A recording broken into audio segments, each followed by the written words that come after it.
ترددت كثيرا في تصوير هذه الحلقة، ولكن أردت تصوير هذه الحلقة لأمرين. الأمر الأول لتبرئة أصحاب النبي صلى الله عليه وسلم مما يتهمهم به الشيعة قبحهم الله من الشذوذ واللواط عياذا بالله. والأمر الثاني لإظهار أن هذا الفعل القبيح يفعله مراجع وعلماء الشيعة حينما يجلسون مع بعضهم لبعض. كثيرا ما نرى في منتديات وصفحات وقنوات الشيعة يتهمون الصحابة بالشذوذ عياذا بالله. وحينما دققت في هذا الأمر وبحثت في كتب الشيعة وفي مقاطعهم وفي قنواتهم، وجدت أنهم يفعلون هذا الأمر، يعني هذا العيب فيهم فيتهمون به الغير. وكثيرا ما ترى أي أحد يرد على الشيعة يقولون رامي عيسى بيفعل به كذا، وكثيرا يرفعون مقاطع فيديو بهذه العناوين، وأن رامي ذهب إلى تونس وحدث فيه كذا، وأنا والله ورب الكعبة لم أذهب إلى تونس قط. الشاهد سنرى الآن أن هذه عقيدة عند هؤلاء المعممين.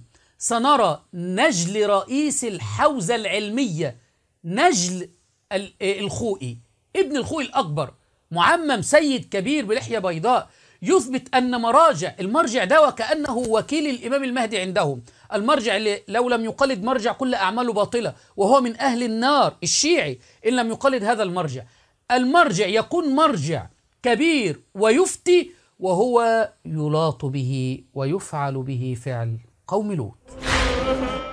هذا اللي يلاط به بعدين يصير لي مرجع أو متمرجع، هذا اللي يلاط به بعدين يصير لي مرجع أو متمرجع.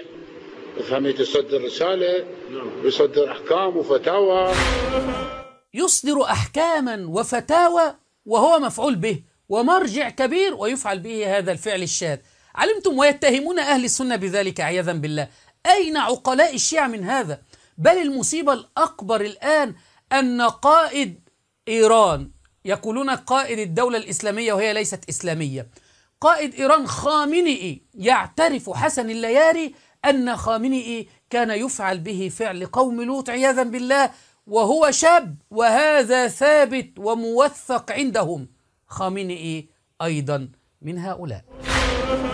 كونهم يقولون أن الشيخ حسن ينقل رواية عن خامنئي بأنه لوطي، صحيح هذا الحكي؟ إن هذا القضية بالنسبة للخامنئي معروفة أخي العزيز، وكثير من المشايخ شهدوا، بل كانوا يعرفونه منذ صغره.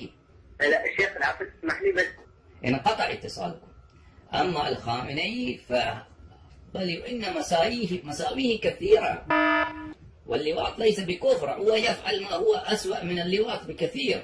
بل فإن الرجل كونه مفعولا ومأبونا، بل لعنة الله عليه إن هذا ثابت. بل إن الرجل كونه مأبونا ومفعولا به فهذا ثابت. سمعتم كلام حسن اللياري؟ ثابت إن القائد الدولة الإسلامية كما يقولون قائد إيران كان يفعل به فعل قوم لوط، ويتهمون عمر رضي الله عنه ويتهمون أصحاب النبي صلى الله عليه وسلم. بل والأصعب والأمر كما سنرى الآن، أستاذ في الحوزة العلمية عبد الحليم الغزي صاحب قناة القمر وله مؤلفات ومعروف، يقسم بالله أنه ذهب إلى إلى إيران وقابل أحد السادة ليتأكد منه من هذه القصة. أحد السادة دخل على أحد الشيعة الكبار الأحياء الآن في العراق، ودخل وجده يفعل هذا الفعل، فعل قوم لوط، مع سيد آخر، اثنين علماء كبار من علماء الشيعة أو مراجع كبار من مراجع الشيعة كانوا يفعلون هذا الأمر، ودخل عليهم أحد السادة في الغرفة وهم يفعلون هذا الأمر عياذا بالله. قد رأيت شيخ فلان يلوط بشيخ فلان في المدرسة الفلانية في النجف. شيخ فلان هذا الذي يلوط الآن شخصية معروفة في بغداد من شخصيات الحكومة العراقية، وكان شخصية هناك أيضا حينما كنا في قم. قلت له هذا هكذا أخبرني عنك.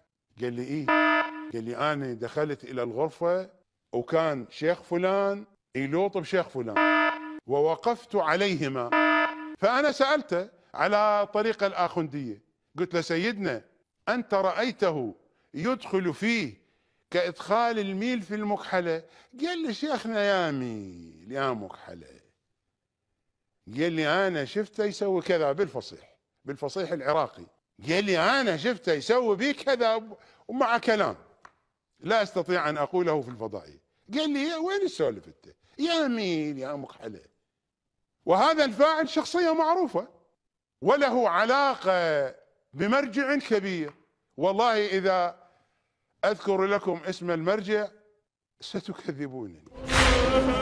فهذا الذي وصل إلينا من شذوذ وانحراف علماء هذه الطائفة الضالة المنحرفة، وكثير لم يصل إلينا. يعني هذا اللي وصل إلينا ما فضحوا بعض، فكثير وكثير لم يصل إلينا. بل ورب الكعبة أحد المهتدين الشيعة الشباب كان يقول بأن كان في المعممين يتحرشون به. هو فين عند هذه الأضرحة المنسوبة للحسين وعلي رضي الله عنه في كربلاء وفي النجف يتحرشون بالصبيان الصغار وبالأطفال، ويزعمون أن هذا دين، وفي الآخر يتهمون أهل السنة والجماعة بهذا. أين عقول عوام الشيعة؟ هل تأخذون دينكم من هؤلاء الشواذ؟